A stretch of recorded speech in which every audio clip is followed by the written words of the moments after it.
दोस्तों अस्सलाम वालेकुम। मैं उम्मीद करता हूँ आप सब अच्छे से होंगे, खैरियत से होंगे। जेकेपीएससी 10+2 लेक्चर का जो लास्ट पेपर, दो पेपर है, पॉलिटिकल साइंस और इंग्लिश लिटरेचर, वो 9 नवंबर को होने जा रहे हैं। आज 3 तारीख है, मतलब 5 दिन आपके पास बचे हैं। उनको कुछ टिप्स बता देता हूँ, जो एक्सपीरियंस या जो एनालिसिस इससे पहले जितने पेपर हुए हैं उनको देख के कि क्या प्रिडिक्शन, क्या एक्सपेक्ट किया जा सकता है कि पेपर किस टाइप का आएगा। उससे पहले कुछ स्टूडेंट्स पर्सनल टेस्ट करते हैं टेस्ट सीरीज के लिए, लिटरेचर और political science, even current affair के लिए भी। तो आपसे मेरी यही रिक्वेस्ट है कि टेक्स्ट मैसेज ना करें, ठीक है, सिंपल टेक्स्ट ना करें, व्हाट्सएप पे करें। 08 वाला नंबर जो है वो ऑलरेडी लॉग इन कराया हुआ मैंने 2-3 बंदों को, वो आपको प्रोवाइड कर देंगे, ठीक है। मैं टेक्स्ट आगे शाम को देखता हूँ 10-11 बजे, आप सुबह 8 बजे करते हो तो फिर उसका कोई फायदा नहीं है, ठीक है। पेपर हो जाएगा तो पेपर के बाद फिर आप समझ सकते हो। अगर आपको टेस्ट सीरीज, करंट अफेयर कुछ भी चाहिए तो आप 08 वाले जो व्हाट्सएप का नंबर है आप डायरेक्ट रब्ता करें वहाँ पे, ठीक है, सीधा व्हाट्सएप करें।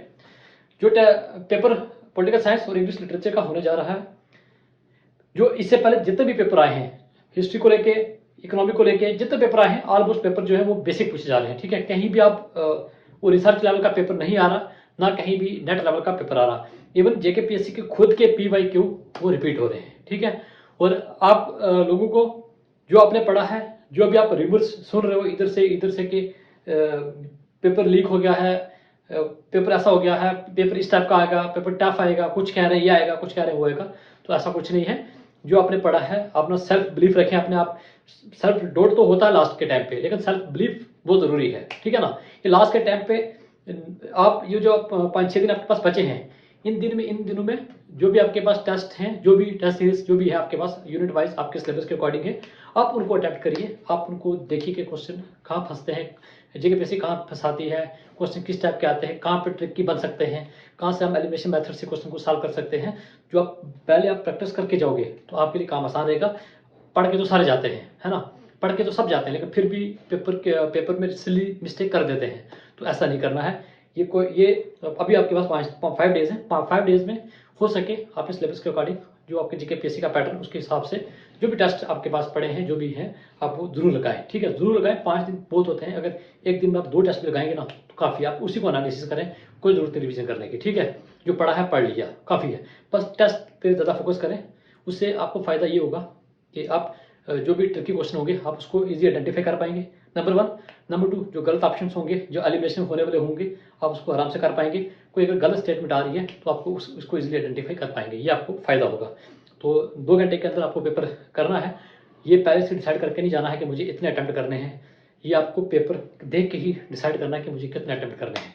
कोशिश ये करना कि स्टार्टिंग में जैसे 10 मिनट, स्टार्टिंग के 10 मिनट ले लेना अपने अपने पेपर में, पॉलिटिकल साइंस, इंग्लिश लिटरेचर वाले जो भी एस्पिरेंट है, उसमें ये देख लेना कि पेपर का लेवल क्या है, किस तरीके का पेपर पूछा हुआ है, फिर उस हिसाब से अपने पेपर को अटैम्प्ट करना है। और कोशिश ये करना कि जो स्टेटमेंट आपको जेकेपीएससी में दिख रही है गलत, है ना, कि कुछ क्वेश्चन है उसकी स्टेटमेंट गलत है, तो उसको छोड़ ही देना, ठीक है। तो जहाँ पे वैल्यू में है क्वेश्चन, है ना, मतलब 2 स्टेटमेंट ऐसे हैं कि दोनों आंसर हैं, तो उसको भी छोड़ देना, इट्स बेटर, क्योंकि आपको फिर वो प्लस पॉइंट मिल जाएंगे, ज़्यादा बेटर रहेगा, ठीक है। तो अपनी क्लैरिटी रखनी है, अपने आप पे जो है बिलीफ रखना है। जो मेहनत की है आपने, अच्छा किया, बहुत बढ़िया जो भी किया है अभी तक आपने ईमानदारी से पढ़ा है, तो आपको उसकी पूरी हेल्प होगी फाइनल डे एग्ज़ाम में। आपको घबराना नहीं है कि पोस्ट कम से ये PhD वालों के लिए है, फलाना है, ढिमका है, ऐसा कुछ नहीं है। जो पेपर में 2 घंटे के अंदर जो करेगा वही अपना नाम लिस्ट में देखेगा, बात यहाँ पे ख़त्म, ठीक है। अगर किसी के एक्स्ट्रा पॉइंट किसी के भी हैं, फॉर एग्जाम्पल PhD MPhil वाले, तो उनको इंटरव्यू में ही मिलने, मैं बार बार बोल चुका हूँ।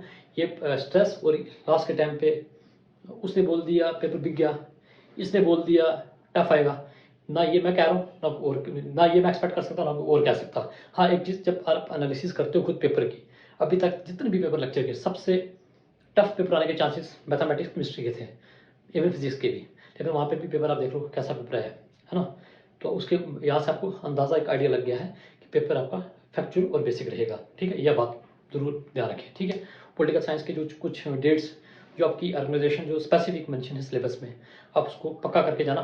2-3 क्वेश्चन आपको डायरेक्ट वहाँ से हो जाएंगे, डायरेक्ट, ठीक है। उसमें आपको फाउंडेशन डेट, फंडिंग मेंबर जो कंट्रीज है उसको देख लेना है, रिसेंटली समिट, और रिसेंटली कितने कंट्रीज उसकी मेंबर हैं, ये भी आप देख लेना, ठीक है। इससे आपको अच्छी खासी हेल्प हो जाएगी, पेपर आपका बढ़िया होगा। आपको ऑल दी वेरी बेस्ट। अपने पेपर पे फोकस करें, एडमिट कार्ड निकाल लें, जहाँ जहाँ भी आपका सेंटर बना है, वहाँ पे आप 1 घंटा पहले पहुँच जाएँ तो ज़्यादा बेटर रहेगा। तो बाकी ठीक है, पेपर के बाद ही पता शाम को ही आ जाएगी, पता चल ही जाएगा, लेकिन आपने 2 घंटे के अंदर बेस्ट देना है। उम्मीद करेंगे कि आप बेस्ट परफॉर्म करेंगे। अपनी तरफ से हर बंदा कोशिश करता है बेस्ट देने की, लेकिन आपने भी यही सोच के जाना कि मुझे बेस्ट करना है, मुझे अपना नाम लिस्ट में लाना है इस बार, बस दैट्स इट। ठीक है, thank you, all the very best. उम्मीद करूँगा कि पेपर के बाद आपसे अच्छी जो आप जो मार्क्स बताओगे कि मेरे इतने बन रहे इतने, तो सब अच्छे मार्क्स बताएंगे। ठीक है, मुझे उम्मीद रहेगी। ठीक है, thank you, take care, bye bye.